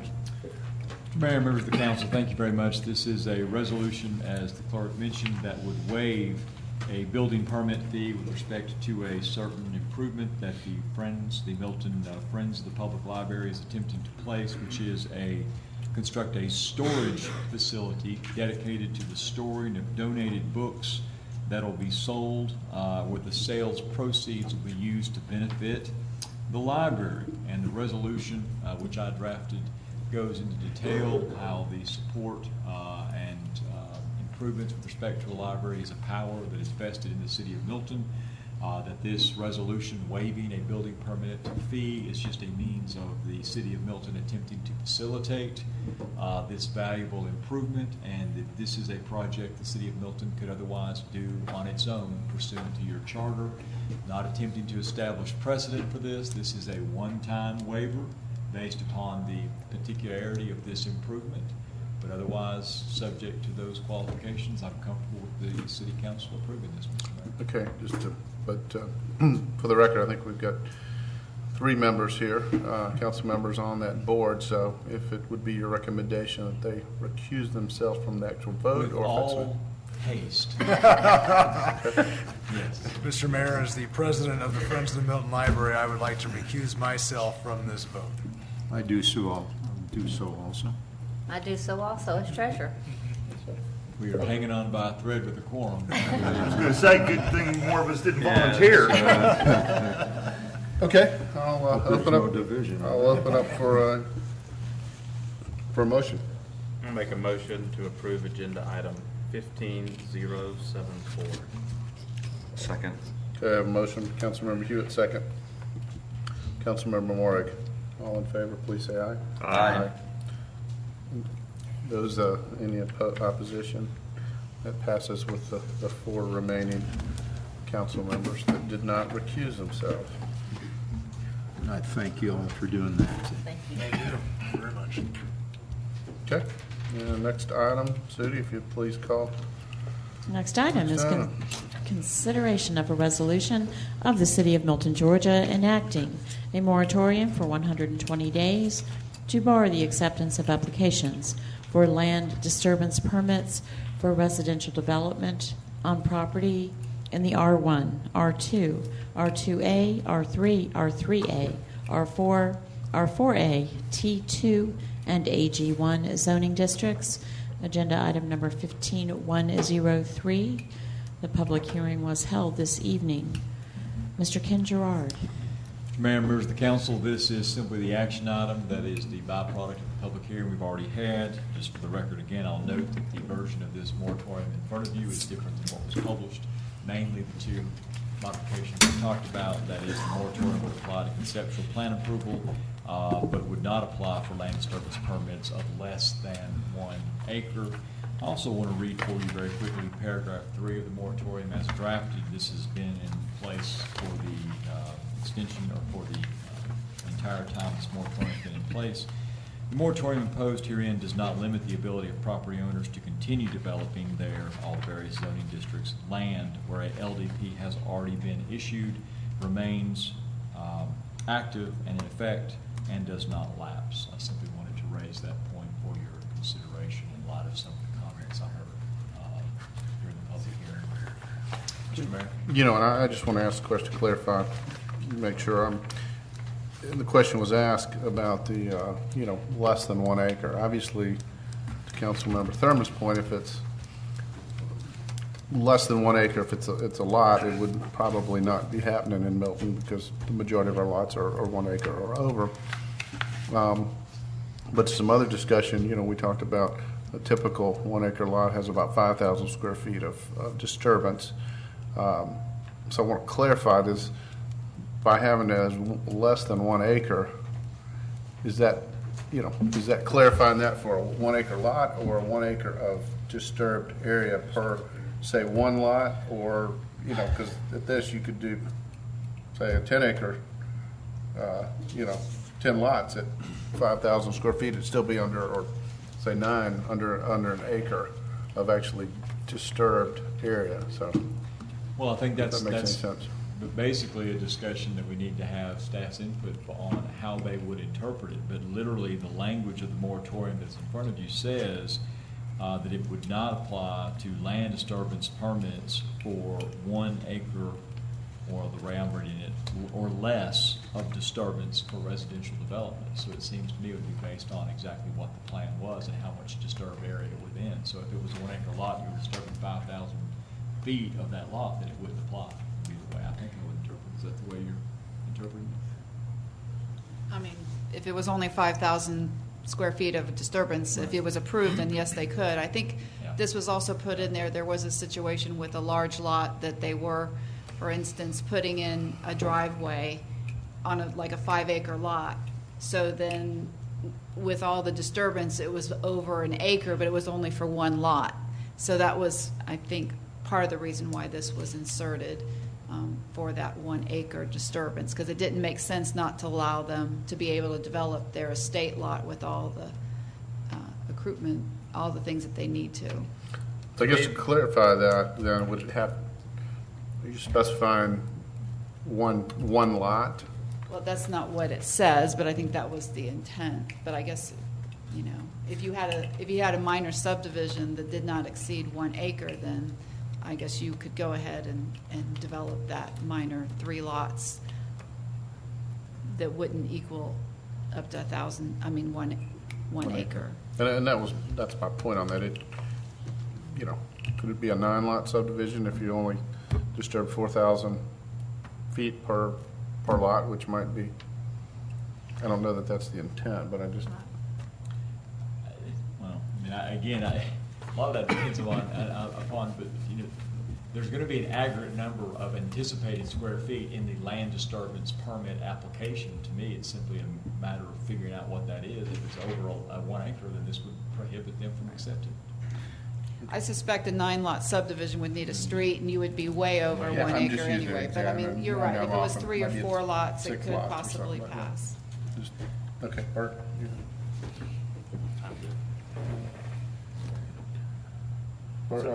Rick? Joe? Yeah, just listening to some of the comments we heard earlier, I know when we put this in place, we were starting the conservation subdivision, really looking at the ordinance. I guess in looking at this language, it seems like we're much more, I guess, restrictive on things that aren't even going to be touched if we go with a conservation subdivision. So I'm wondering, what are the parameters that we have in here? Are we overreaching? This is the question.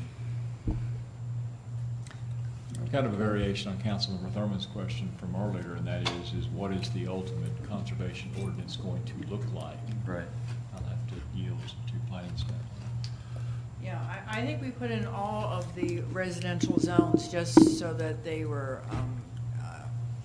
you know, that they were included, so that if we, as we move forward in terms of developing this subdivision ordinance, that we did not miss any of them should they become applicable as we move forward. You know, clearly the AG1 is, you know, we can accept that. Some of these others, which have smaller lot sizes but are sewered, may also be eligible for a conservation subdivision. And so because we haven't fully developed the ordinance, it's still under review, to be prudent, we included all of them.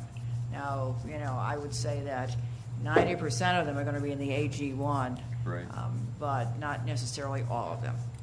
I guess that's where I had a question also as far as the number of acres that we're specifying. When we go less than an acre, or essentially less than an acre, you can develop. If it's an acre or more, you can't. The conservation subdivision, what kind of is the landmark in that? As far as how many acres are we really talking about when we're looking at conservation? Do we have an idea? Are we looking at 5, 6? Well, and we've certainly talked about all of them, from 5, you know, and using gallons per day as the threshold. The state EPD has a certain threshold of 10,000 gallons per day, and that's probably about 15 or 17 homes? Do you want to use that threshold? Do you want to use everything that's not in a minor subdivision, which is about down to 2,000 gallons per day? So, you know, we've really talked about a whole gamut here. And I'm not sure that anything has been finalized in terms of where one goes. And you heard tonight someone saying that economically it should be at least 50 homes. So, you know, there's lots of discussion, I think, which is good, about where that threshold is to start, you know, a conservation subdivision. Joe, I think you had something. Well, my question, so I would agree that we need to discuss in a little bit more detail the bar that we're setting in terms of what this applies to, what does this not apply to, because I hate to think that we're getting in the way of certain things that in reality aren't impacted by this at all. The other thing that I wanted to ask was about the time limit. While I think the first passage of this moratorium for 120 days made sense, I thought we were going to, you know, come up with an idea of what we were going to do, and 120 days should be enough. Of course, the way schedules work, you always expand the work to be done to fit the schedule that you have in front of you. So my concern is more about limiting this maybe 60 days as opposed to 120, even though we can cut it off anytime we want. The idea of putting a limit on ourselves, I think, inspires us to get the work done. Not that we need to be inspired to get the work done, but certainly it gives us another motivating factor there. And I think that it proves to the folks on both sides of this argument that we're serious about what it is we're trying to accomplish. So I know that, and I agree with both points you made. Obviously, we want, and I think I mentioned this to the council earlier, we want to narrowly tailor the moratorium to only impact those zonings that are actually going to be affected by the conservation ordinance. I thought that staff made a good point, though, to make it a little open-ended, particularly at first, because we simply didn't know where the ordinance would land. Right. That's number one. Number two, you know, I spoke with Ms. Fields earlier, and she was of the belief that around June 14th is when this should be in a position. So it's about on your 60-day line. I don't want the work to fill additional time either, just because it's there. Right. I get that. I don't think anyone would purposely do that. Okay, so that, and per your point, that is an option to change the time. June 15th, forgive me, not Bill, I think you. In both to Joe's point and your comments, Ken, from everything that I've heard from staff and Kathy in particular, is we were shooting for somewhere around June 14th or 15th. We've already set up the schedule with the different boards and committees and public information meetings to meet that schedule. I see nothing wrong with leaving that time duration in place. I think we're on track to resolve this issue in probably half the time. But rather than coming back every 2 or 3 weeks and adjusting this time schedule, I think is kind of counterproductive. We are here on this agenda item just to talk about to approve, to extend or not to extend this moratorium. And I was afraid that we're getting too far in the weeds as far as conservation subdivision ordinance in particular. I think with just the comments that we've heard here, with this whole discussion, even from the public hearing part of it, from Mr. Reese and Mr. Recock and Ms. Hicks out there, there are a lot of moving parts to this whole issue.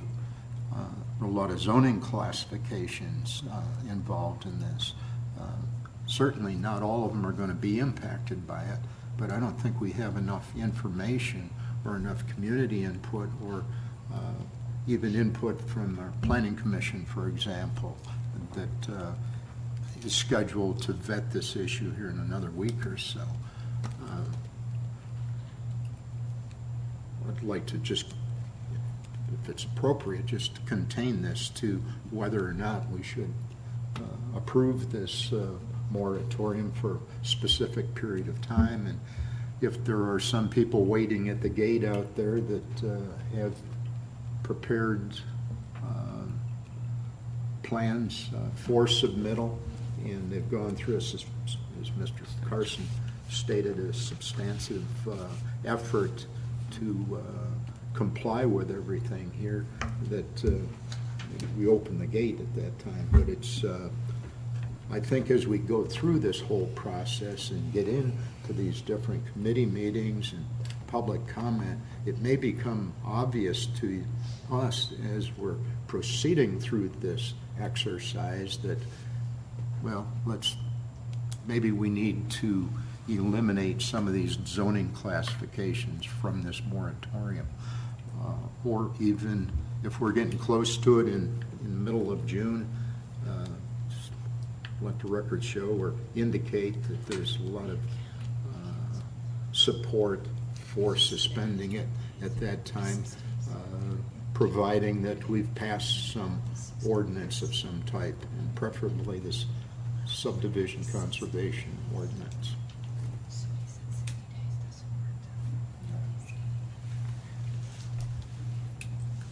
Karen? My concern still is that this ordinance is just so broad that, you know, if the purpose of it is to get the conservation subdivision ordinance in place, are we putting something, a moratorium together that's much broader than the purpose itself can support? And that's what, you know, how can we support a moratorium that's this broad for a more narrow conservation subdivision ordinance? And legally, I have concerns that, you know, an R4 zone property, I don't know how you're going to make a conservation subdivision on it, because you're not going to get much more lot than that in Milton, even in the conservation subdivisions. So I'm not real sure how you know, have a conservation subdivision in an R4 zone property, and if the purpose of this is to get a conservation subdivision in place, then, you know, are we doing something here that's going to get us in trouble by doing something that's a lot broader than it needs to be? I think, Councilmember Thurman, I mean, I think I've said it before, that we do need to try and narrowly tailor the moratorium. My only concern is do we have enough flesh on the bone of what the final conservation ordinance is going to look like to know? I mean, if you're, for instance, if the answer is there is no possible way a conservation ordinance can have applicability to an R4, then no, R4 does not need to be included. I just would need to have someone, I think we would all need to have that set forth, if that's the case. Well, and to support Karen's point on that, I mean, we have been working on this for 120 days, so we're almost that. So we should have some kind of good idea. Now, I would agree that, you know, not knowing up front what needs to be done, and so including everything just to make sure we didn't, you know, miss something important, makes complete sense, but we ought to have a little bit of a better idea at this point. I understand, and of course, one of the speakers that raised the issue of whether it was optional or mandatory, and that is obviously at least something that might need to be vetted a bit, because if it is truly a discretionary ordinance, then a moratorium has limited utility, because it's the preservation of the status quo. If it's simply discretionary, that you can use it or not use it, then there's no reason. The developers will always have the right to not use it. Okay. I don't know the answer to that. And I think that's one issue that's up in the air enough that I don't have a problem with the moratorium until that issue is decided. Yes, ma'am. Because I do believe that that is an issue that we're going to have to decide, and I think that that's one that, you know, that we've got a lot of varying opinions on, and, you know, it may go one way or the other. It may be mandatory or it may be optional. So I don't have a problem with that aspect of it. I just have a problem with this being so broad that it basically stops a lot of development in areas that would not necessarily be part of a conservation subdivision ordinance. Would it be possible to, you know, I know the planning commission meets on this, I think the first time next Thursday or Wednesday, 22nd. If we included these districts in it now, and then, revisited this perhaps with a little more information next full council meeting on the Monday in 2 weeks. Yeah, Or we absolutely. maybe could- I mean, the only nice thing about if you have one in place is that although we did run a legal ad tonight, had a full-blown public hearing, but when you start stripping away and removing stuff from the moratorium, I think it just takes a special called council meeting. So procedurally, we're okay on doing that. We can, I mean, I feel comfortable if we were broad now and then be comfortable then in our decisions about what we want to remove in a procedural step-by-step process. That's right. And that can happen at the next meeting, or we can get together to do a particular zoning request to get that gone. And we would be okay legally, to Karen's point, if that were the case. That's right. I think that actually makes a lot of sense, and we need to act. We need to be fairly nimble as we work through the process, though, and actually, once you learn, for instance, that the conservation ordinance will not apply to R4, then let's go ahead and strip that pretty quickly. Sure. Get that out of there. Are we talking about legal review of this then? I know there's a lot of administrative parts to these different zoning classifications and how conservation ordinance would apply to each one of them. Is the more important part of it the legal aspect of? I think really, from my perspective, it's the policy of it's less the legal and it's more what we think an actual final product looks like, which is less illegal. I mean, I can review it for the legality of the nuts and bolts and the semicolons and the commas, but really it's getting to a better understanding and appreciation for where this legislative body wants this to go and what it looks like, optional versus mandatory, minimum acre size, or those are the issues that to me are less legal. Between me and staff, we can figure out how to make that legal. It's just a matter of the policy. Yeah. And I agree with where Karen's going with this, for sure, but I don't think we have enough information at hand at this point in time to start excluding one classification or another. I think, and we're not talking about a real lengthy period of time either.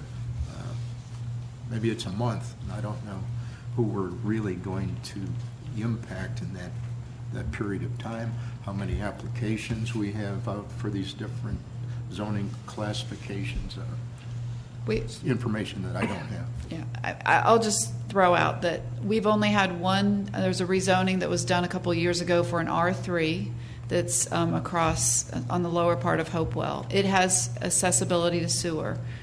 I mean, there is literally nothing that I can think of other than that parcel on Hopewell that is zoned for something other than AG1 that has not been developed. Mm-hmm. But I will say also that whole area of Hopewell has potential accessibility to sewer, and I think that was our staff intent. Was there's a beautiful piece of property on the west side of Hopewell with a lake in it that could benefit from a conservation subdivision at a R3 or whatever. Now, it's not zoned that yet, or maybe it's an AG1. It stays AG1 and becomes a conservation. So we were just throwing out, there is limited areas that there's sewer that that you would need these kind of R3 or R4 or R4A, but maybe you just keep it AG1 and then you just put sewer to it and do smaller lots with a conservation subdivision. It's really up to you all, but I only really know of one piece of property that has not pulled land disturbance permit that's zoned R3 on Hopewell Road. So aside from AG1, these other 8 zoning classifications here, you haven't seen applications. Right. Well, let me there is some 1 acre like R1. I don't think there's hardly any R1 out there. There's some R2 and R2A that are minimum 1 acre lots. So I think that it would be R2 is a 2 acre lot, isn't it? Or a 2 acre lot, correct? Yes. So those larger estate lots, the 1 acre and the R2. So I would think you'd want to keep those because that's the same idea of unsewered area that you want to encourage maybe some conservation on. Well, I guess my point is we're not holding up. We're not holding anything up. A No. lot of applications in these other 8 zoning classification. Correct. And we intentionally left out the transect zones and the crabapple form-based code and the Deerfield, because obviously those are higher density that has accessibility to sewer. Now, we included T2 because that's a placeholder for AG1 in our form-based code. So that's the reason why T2 is there, because it's equitable to AG1. So from a legal standpoint, I can't see where we're going to be challenged on these other zoning classifications. It's always possible, I guess. Probability is pretty low. Matt? There's definitely a movement underway with regards to trying to make sure that the city has a clear vision for what we want our land to be. As I look at this, and I get it, I understand business risk, I understand, how things go from a, political risk. We try to go about doing business as we can, but as a reality, I think as a council, we owe it to our citizens to make a stand with regards to what it is we want to do. And if we're not clear on that, I see this moratorium, as something we would want to pass. To Joe's point, I would want to see a conservation subdivision brought before us that we have a conclusion on by June. I do want to see that. I could see possibly reducing that from 120 to 60, so long as that we get this thing done by then. I don't want to see it extended in perpetuity, but as it's written here, I just want to say that I'm for it. So technically, when does the current moratorium run out? The moratorium was approved on March 16th. It was a 30-day, April 15th. Okay. I just, a couple comments. I want to make sure, to clarify, I think a lot of folks, the average public, and you see, okay, the council, and it may be politically correct, and everybody's happy to see a moratorium. Okay, the city of Milton is enacting a moratorium. No more development. That's what we want. We don't want any more density, blah, blah, blah. But I want to be upfront that this, by enacting this moratorium, it may just hold off some development for 120 days. A lot of it does depend on if the conservation subdivision is mandatory or not. But there could be some pent-up demand, holding off for 120 days that, you're going to see a whole lot more development after it expires. So again, I want to make sure everybody knows, just by doing the moratorium, it's not limiting development or whatever. It's, that development, whether it comes now or 20 days from now, could happen. The other thing, I don't want to see unintended consequences. While I love the conservation subdivision aspect, I also love, I'm one of the few here that moved here and wanted land and bought the land around me so that it could stay rural. I wish 20 years ago we didn't have, it was all the development. But again, most of the 35,000 people that live in Milton moved to a neighborhood. So the unintended consequences I could see, we could be so broad with this and then push towards conservation subdivision, and even with this moratorium, that we lose some of the things that I believe the citizens and most of the council and staff like to see. And that might be a 10-acre parcel that's got 3 lots on it, or 2 lots, or an estate, or somebody come in and buy 5 acres and put a house and a barn and something like that. So again, I would hate to see unintended consequences where there may be some folks that want to develop something like that, and we have a moratorium and they can't, which are maybe the things that most of the citizens would like to see. But again, that opportunity may come and go, and that doesn't happen.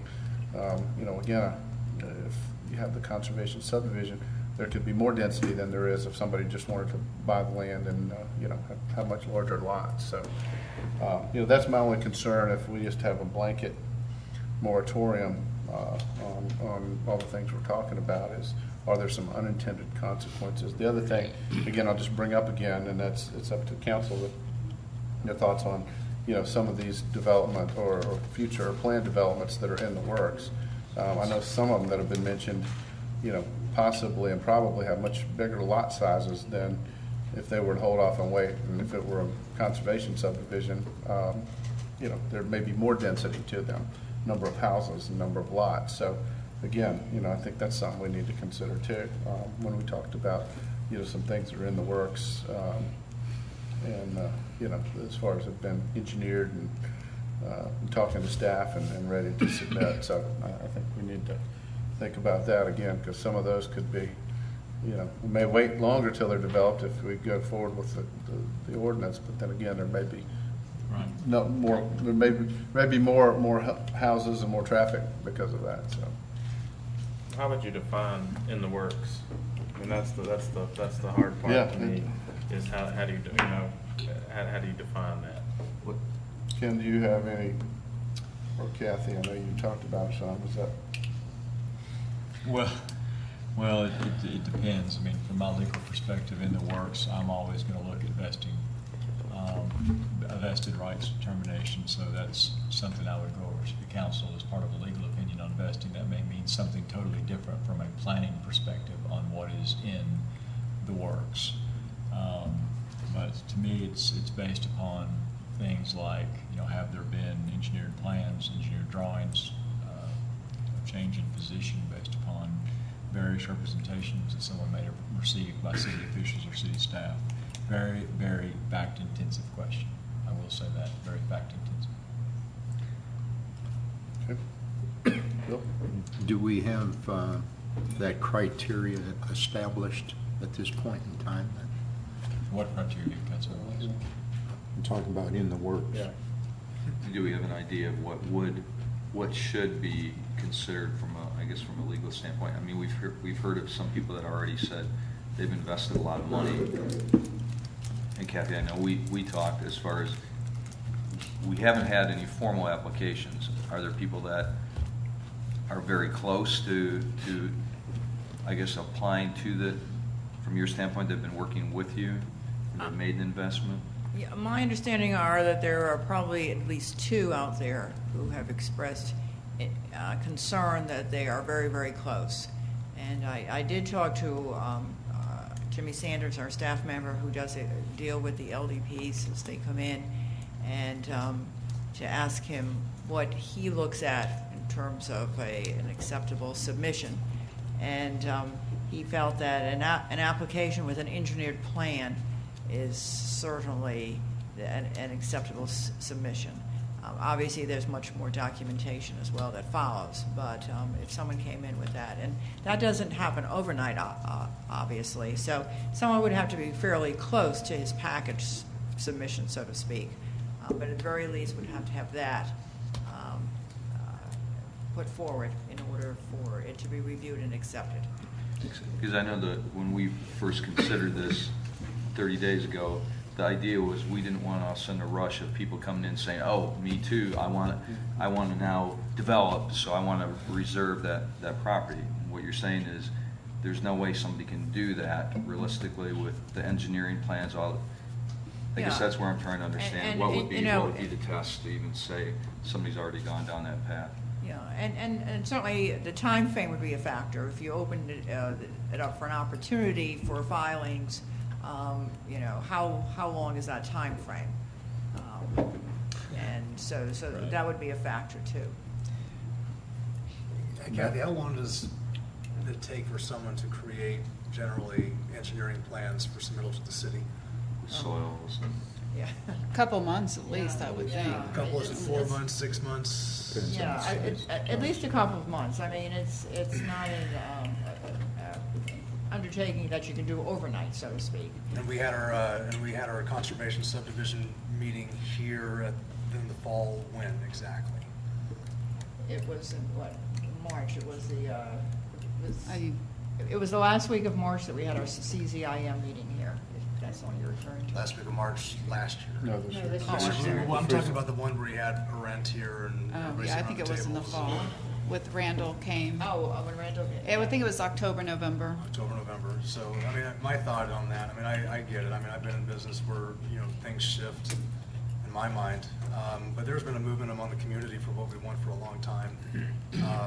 I get it. I mean, if developers aren't seeing that, then we need to be able to And I think as a council, be able to provide a vision and decide when it is we want to do that. It's hard to take a hard line on that, but I feel like I have to. So, a little different than everybody else, but.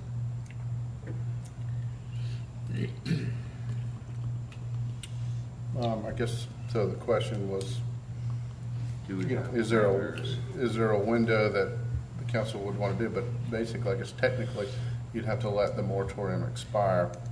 And That's then- right. Then reinstate it. The moratorium expires on April 15th. Just let me give you a scenario. If the council adopted the moratorium this evening, that it's going to have an effective date on April 17th. You have every right to do that. It would expire on the 15th, and there would be exactly 1 day for which there would be no moratorium, and then it would kick in again on April 17th. So you would have Thursday. And if an individual had plans that were ready to be submitted, they could submit those plans on Thursday, and then the moratorium would kick in again on Friday. It's just a hypothetical for your consideration, but that's perfectly appropriate. But you would have a day lapse. The 15th would expire. 16, 30 days.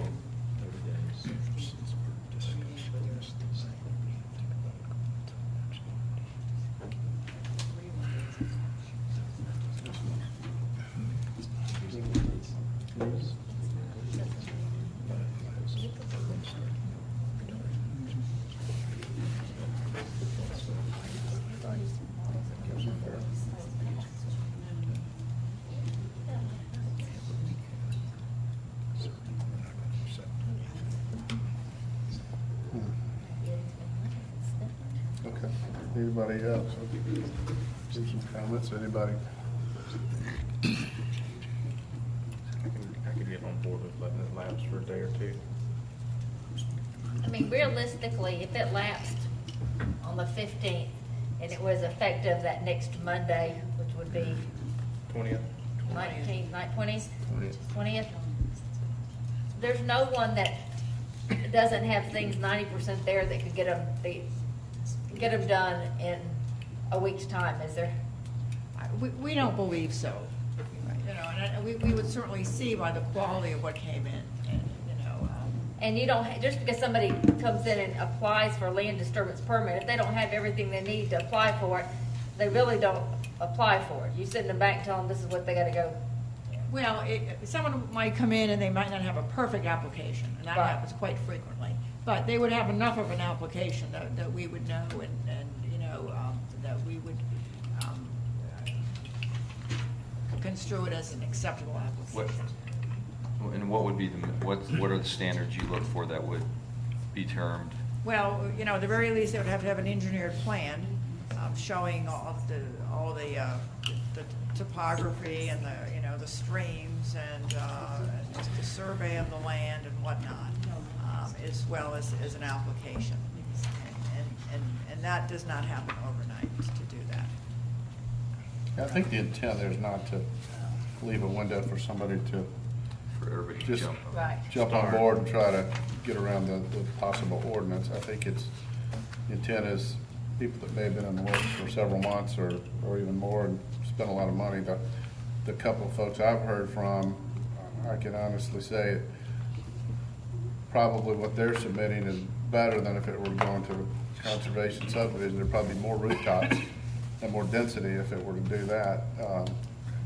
So again, I don't, think it's a rampant thing. It's probably something, as I said before, we have to be careful of unintended consequences that, it may be. And again, I don't know legally. I guess legally we could turn the spigot off and not let anybody do anything, but I don't know if that's the right thing to do or not. Well, I mean, the law is not quite that forgiving. I mean, Yeah. that's why I've been sort of discussing the fact that if we can be flexible and as the conservation ordinance becomes to crystallize a little better, I think it would be appropriate for us to begin to strip away elements of this moratorium that no longer have any application. Makes perfect sense to me. Another question. The plans that were submitted by the two that really had some issues on that, were they all just totally AG1, or were they somewhat going towards the spirit of what we're trying to do with the conservation subdivision? I haven't seen them, so how do we Well, I think Mr. Carson's development is approximately 70 acres, and he has only 30-some lots. So they're very large estate lots. There's a lot of floodplain. It is way below density, and I think the other development, I am not sure what that consisted of, but So 70 lots, so what percentage of no, the no, land? no, no, 70 acres with 34 lots. So you're almost at 2 acres per lot. 2 acres per lot. Yeah, so it's very conservative. Well, I'd be interested in enacting the moratorium effective the 20th of this month,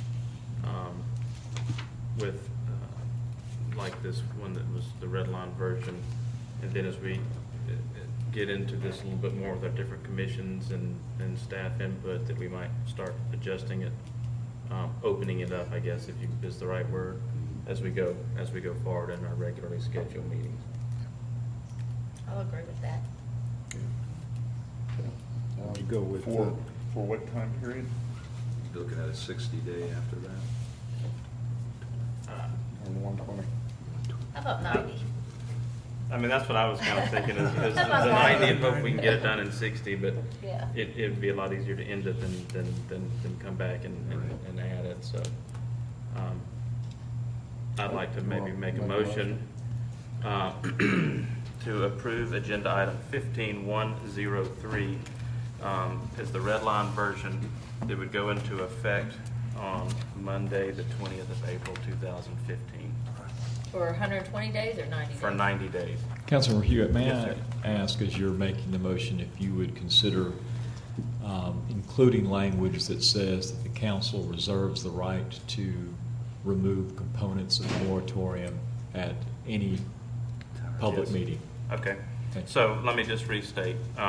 Approval of agenda item 15-103, consideration of a resolution of the City of Milton, Georgia, enacting a moratorium for 90 days to bar the acceptance of applications for land disturbance permits for residential developments on property in the R1, R2, R2A, R3, R3A, R4, R4A, T2, and AG1 zoning districts to go into effect on Monday, the 20th of April, 5 p.m. Close of business. Close of business, 5 p.m.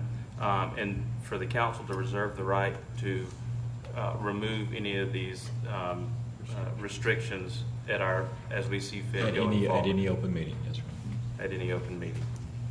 I'll second that.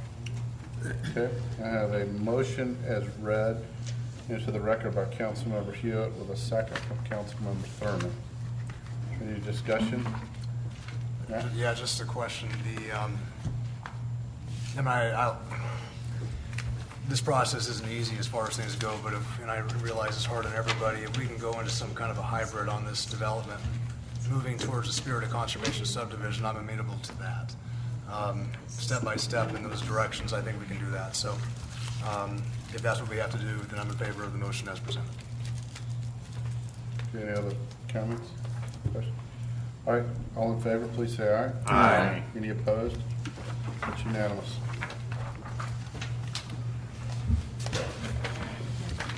All right, we'll move on to reports. Anything council wants to report on? Before I move to staff? Matt? I was at the well-attended Easter egg hunt, which I thought the city did a great job putting that together. So a lot of volunteers involved with that. Just wanted to say it was a great time by everybody that was there. Okay. Anybody else? All right, Kathy, staff, have any reports? Not today. Right. Okay. All right, we'll conclude our meeting. Do I have any motion that we adjourn? Motion to adjourn. Second. Third. We have a motion and a second to adjourn. All in favor, Third. please say aye. Aye. Any opposed? Something new. That's unanimous. Third.